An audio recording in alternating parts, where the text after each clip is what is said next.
وہی دور واپس نہ آ جائے، وہ بدترین دور دوبارہ یہاں نہ آ جائے ظہیر جان کی صورت میں۔ تو اس لیے اس کو بتانا ضروری ہے کہ ظہیر جان 8 سال میں کیا کیا کرتا رہا ہے۔ ایک اور بات بڑی حیرت انگیز ہے کہ اسکول کی کینٹین کا کوئی ٹھیکہ نہیں ہوا۔ اس سے پہلے 2018 سے پہلے کینٹین کا ٹھیکہ ہوتا اور اس کی مانیٹرنگ ہوتی کہ وہاں جو چیزیں سیل ہو رہی ہیں وہ سٹینڈرڈ کے مطابق ہیں، کیونکہ یہ بچوں کی صحت کا معاملہ ہے، ان کی انٹیک کا معاملہ ہے۔ لیکن ظہیر جان کے 8 سال، پورے 8 سال میں کینٹین کا کوئی ٹھیکہ نہیں ہوا۔ ظہیر جان خود ہی کینٹین کو دیکھتا رہا، اس کے فوائد حاصل کرتا رہا، اور وہاں کلاس 4 کے ملازمین کینٹین پر کام کرتے۔ تو کینٹین کا ٹینڈر کیوں نہیں ہوا، ٹھیکہ کیوں نہیں ہوا، اس پر بھی تحقیقات ہونی چاہیے۔ ظہیر جان کے دور میں ایک اور کرمنل واقعہ یہ ہوا کہ اس نے اپنے ایک گینگ ممبر کے کہنے پر کسی پرائیویٹ زمین پر قبضے کے لیے اسکول کے گارڈز کو بھیجا، اور ان کو اسکول کا جو گارڈز کے پاس اسلحہ ہوتا ہے وہ بھی دیا، جن میں G3 رائفلز بھی تھیں۔ پولیس نے ان گارڈز کو پکڑ لیا، اسلحہ برآمد کیا اور FIR درج ہو گئی۔ تو چونکہ اسکول کی بدنامی اس میں بہت زیادہ ہونی تھی، تو یہاں کے اعلیٰ افسران نے مداخلت کی اور پولیس کو مجبور کیا کہ یہ پرچہ خارج کیا جائے اور گارڈز کو رہا کیا جائے۔ تو اس طرح اس معاملے کو دبا دیا گیا۔ اکیڈمک سائڈ پہ دیکھیں تو اس سارے شدید ذہنی دباؤ کے ماحول میں، اس اسٹریسفل ماحول میں، یہاں کے اسٹاف کو کریڈٹ جاتا ہے کہ انہوں نے اسکول کا معیار برقرار رکھا۔ ان تمام حرکتوں کے باوجود جو پرنسپل اور اس کا گینگ وہاں کر رہا تھا، لیکن اسکول کے اسٹاف کا جو بڑا حصہ ہے، جو بڑی تعداد ہے، انہوں نے اسکول کے پڑھائی کے معیار کو، تعلیم کے معیار کو برقرار رکھنے کی پوری کوشش کی۔ جناب پبلک اسکول میں سب سے پہلے O لیول کی کلاسز گجرات میں شروع ہوئیں اور بڑا اچھا رسپانس بھی ملا، لیکن 27-28 سال گزرنے کے باوجود یہاں A لیول کی کلاسز شروع نہیں ہو سکیں، بلکہ سابق پرنسپل نے تو ڈیلیبریٹلی کوشش کی کہ کالج کے اندر ایڈمیشنز کم سے کم ہوں۔ اب کچھ سوال پوچھتے ہیں اور ان سوالوں کے اندر بھی کئی سوال بھی ہیں اور کچھ جواب بھی ہیں۔ اسکول میں 2010 میں بہت مہنگا اور بڑا معیاری سپورٹس کا سامان خریدا گیا، جس میں gymnastic set, cricket set, badminton set, athlete set. Sports کا یہ سارا سامان کہاں غائب ہے، کس کے پاس ہے؟ اس کی تحقیقات ہونی چاہیے، اور تحقیقات ہوں گی تو پتہ چل جائے گا کہ کس کے پاس کیا کچھ موجود ہے۔ کس نے مل کر جعلی دستخطوں سے اسکول کی گاڑیوں کے تیل کا 26 لاکھ روپے خزانے سے نکلوایا؟ ہال کا نیا فرنیچر کون اپنے گھر لے گیا؟ فن فیئر اور فنکشنز کا انچارج کلاس 4 کے ملازم کو کیوں بنایا گیا؟ اسکول کے تفریحی ٹرپ کا انچارج بھی کلاس 4 کے ملازم کو بنایا جاتا تھا۔ کلاس 4 کے ملازم کو انچارج کیوں بنایا جاتا تھا اور ٹیچرز کو کلاس 4 کے ملازم کے تحت کیوں کیا جاتا تھا؟ سمجھنے والے سمجھتے ہیں۔ ظہیر جان کی اپروچ دیکھیے اسکول کی طرف کہ اس نے کلاس 4 کے ملازمین کو ٹیچنگ میں لگا دیا۔ بچوں کے ساتھ کتنا بڑا کھلواڑ ہے۔ یہ 8 سال اسی طرح اور اسی انداز سے سابق پرنسپل یہ کچھ کرتا رہا۔ ان سارے سوالات کی تحقیقات کریں تو جواب مل جائیں گے۔ اس گینگ کے سربراہ کی ٹرمینیشن یا برطرفی سے معاملہ نہیں چھپے گا جب تک کہ وہ گینگ یہاں موجود ہے۔ ہم نے اپنے ذرائع سے پوچھا کہ جب پرنسپل یہاں موجود تھا تو کیوں نہیں آپ نے ہم لوگوں کو بتایا یا کہیں بات آپ نے کی؟ تو ان سب کا یہ کہنا تھا کہ چونکہ اس نے ایسا ماحول کریٹ کیا ہوا تھا خوف و ہراس کا، اور اس کے گینگ کے لوگ کہا کرتے تھے کہ ہمارے پاس آپ سب لوگوں کے کال لاگز موجود ہیں، آپ کہاں کال کرتے ہیں، آپ کی چیٹس موجود ہیں۔ اگرچہ یہ پریمیئر ایجنسی کے پاس ہی اس طرح کی فیسلٹی موجود ہے، لیکن وہاں کے ٹیچرز کے اندر، وہاں کے سٹاف کے اندر ایک ایسا ماحول کریٹ کر دیا تھا یہ چند لوگوں نے، کیونکہ سٹاف تو تقریباً 200 لوگوں پر موجود ہے، ٹیچنگ سٹاف، اور 100 کے لگ بھگ نان ٹیچنگ سٹاف ہے۔ تو ان 300 ٹیچنگ اور نان ٹیچنگ سٹاف کے اندر صرف 10-15 لوگ ایسے تھے کہ جو سارا کا سارا کھیل کھیل رہے تھے، اور یہ اس وقت کے پرنسپل کی ہدایات کے اوپر یہ سارا کھیل کھیلا جا رہا تھا۔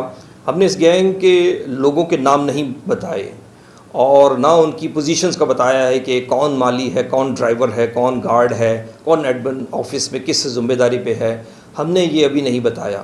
لیکن اگر یہ گینگ اپنی سرگرمیاں جاری رکھتا ہے، اسکول کے ماحول کو ڈسٹرب کرنے کی کوشش کرتا ہے، تو پھر ہم مجبور ہوں گے کہ ہم نہ صرف اس گینگ کے لوگوں کے نام بتائیں، ان کی ساری حرکات کی تفصیل بتائیں، اور ان کی سرپرستی کرنے والے ان سیاستدانوں کے بھی نام بتائیں۔ اور ایک سابق صوبائی وزیر جو وہاں اکثر آیا جایا کرتا تھا، وہ بھی ان رنگین مستیوں کے اندر ملوث رہا ہے، ہم اس کا نام بھی بتائیں گے، جو اب بھی سابق پرنسپل کو واپس لانے کی کوشش کر رہا ہے اور ان کوششوں کی سربراہی کر رہا ہے۔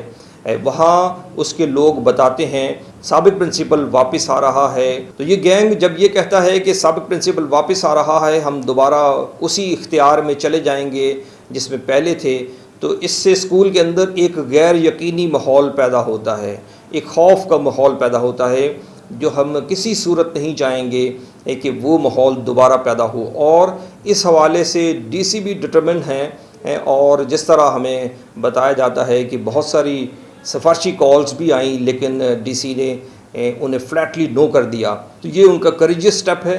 ہم نے وی لاگ کے اس پارٹ میں گینگ کے کسی ممبر کا نام نہیں لیا، اور ان کی سرپرستی کرنے والے سیاستدانوں کا نام نہیں لیا، سابق صوبائی وزیر کا نام نہیں لیا، اس لیے ایک تحقیقات ہوں تو یہ گینگ اور ایسے عناصر ایلیمنیٹ ہو جائیں گے۔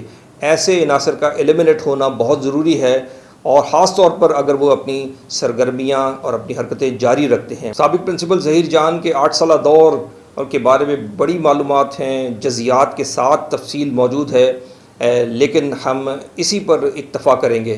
ہم یہاں چودھری صالح حسین سے بھی کہتے ہیں کہ وہ چونکہ ایسی حرکتوں اور کرپشن کے سخت خلاف ہیں، اداروں کو بہتر بنانا چاہتے ہیں، اداروں کے اندر تطہیر بھی کرنا چاہتے ہیں، تو پھر تحقیقات شروع کیجئے، جناح پبلک اسکول سے ہی تحقیقات کا آغاز کیجئے، بسم اللہ کیجئے۔